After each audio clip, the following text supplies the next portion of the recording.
আমার সম্মানিত ভাইয়েরা, বাংলাদেশ আমাদের প্রিয় জনগণের প্রিয় বাংলাদেশ। এই বাংলাদেশে কে কোন ধরনের এই প্রশ্ন সম্পূর্ণ অবাক। 18 কোটি মানুষের দেশ একটা সাজানো ফুলের বাগান। ফুলের বাগানে এক জাতের গাছ দিয়ে ফুলের বাগান সাজানো হয় না। বাগানের মধ্যে বিভিন্ন জাতের গাছ থাকে। কোনো কোনো গাছে ফুল ফুটে, ওই ফুলটা দেখতেও সুন্দর, ঘ্রাণ আসার চমৎকার। আবার কোনো কোনো বাগানে ফুল ফুটে কিন্তু ঘ্রাণটা অত চমৎকার না। আবার কোনো কোনো গাছের তার বৈশিষ্ট্য হলো ফুলও ফুটে না, ফুল যেটু ফুটে না, ফুলের কোনো ঘ্রাণও নাই, কিন্তু তার পাতাটা চমৎকার, কিন্তু পাতা বাগান। এই তিন জাতের গাছ নিয়ে একটা ফুলের বাগান। সুতরাং বাংলাদেশে একটা ফুলের বাগান। আল্লাহ তাআলা যাদেরকে এখানে পয়দা করেছেন, মিলেমিশে তারা হবে এই সাথে এই বাগানের অধিবাসী। আবার বাংলাদেশে যারা জন্মগ্রহণ করেছে, তিনি যে ধর্মেরই হন না কেন, তিনি এই দেশের একজন বর্ধিত নাগরিক।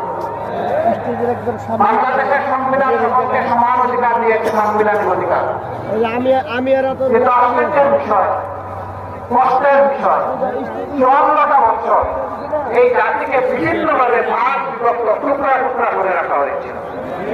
এই কাজটা সুকৌশলে আওয়ামী লীগ করেছে।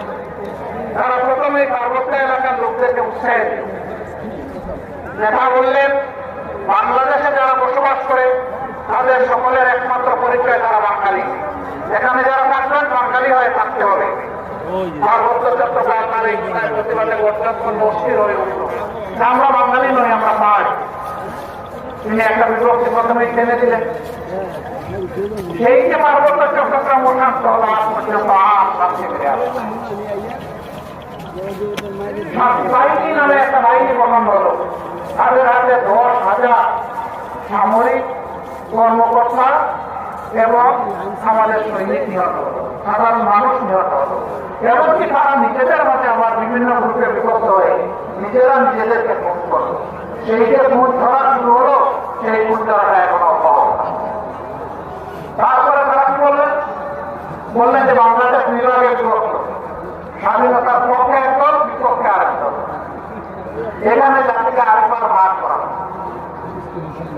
স্বাধীনতার যুদ্ধে যার যে ভূমিকা ছিল মানসিকতার সাক্ষী, কিন্তু দেশটা স্বাধীন হওয়ার পরে কেউ কি জনসভা করে, রাস্তায় মিছিল করে, পত্রিকায়